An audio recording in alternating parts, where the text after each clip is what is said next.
Good morning आणि श्री गणेशाय नमः.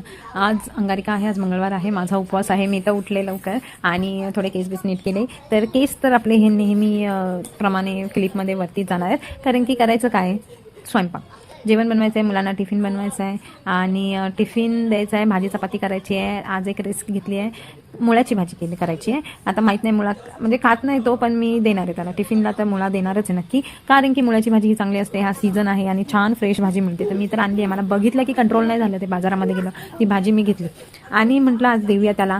तर तो तर नाही म्हटलाय, पण टिफिनमध्ये दिलं तर टीचरच्या भीतीने नक्की खाणार. मुळा ह्या दिवसात ना खूप छान आणि तो कवळा असतो, गोड पण लागतो, असा काही खूप तुरट वगैरे लागत नाही.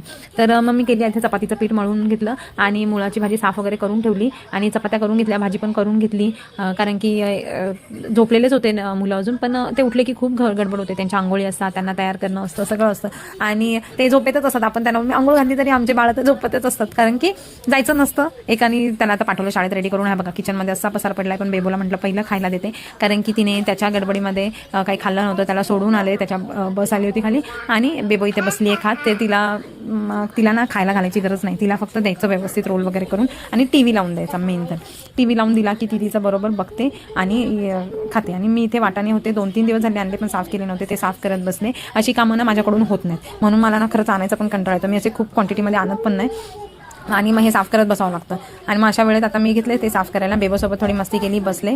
बाय. व्हिडिओ आवडला असेल तर लाईक करा, शेअर करा, सबस्क्राईब करा. टाटा.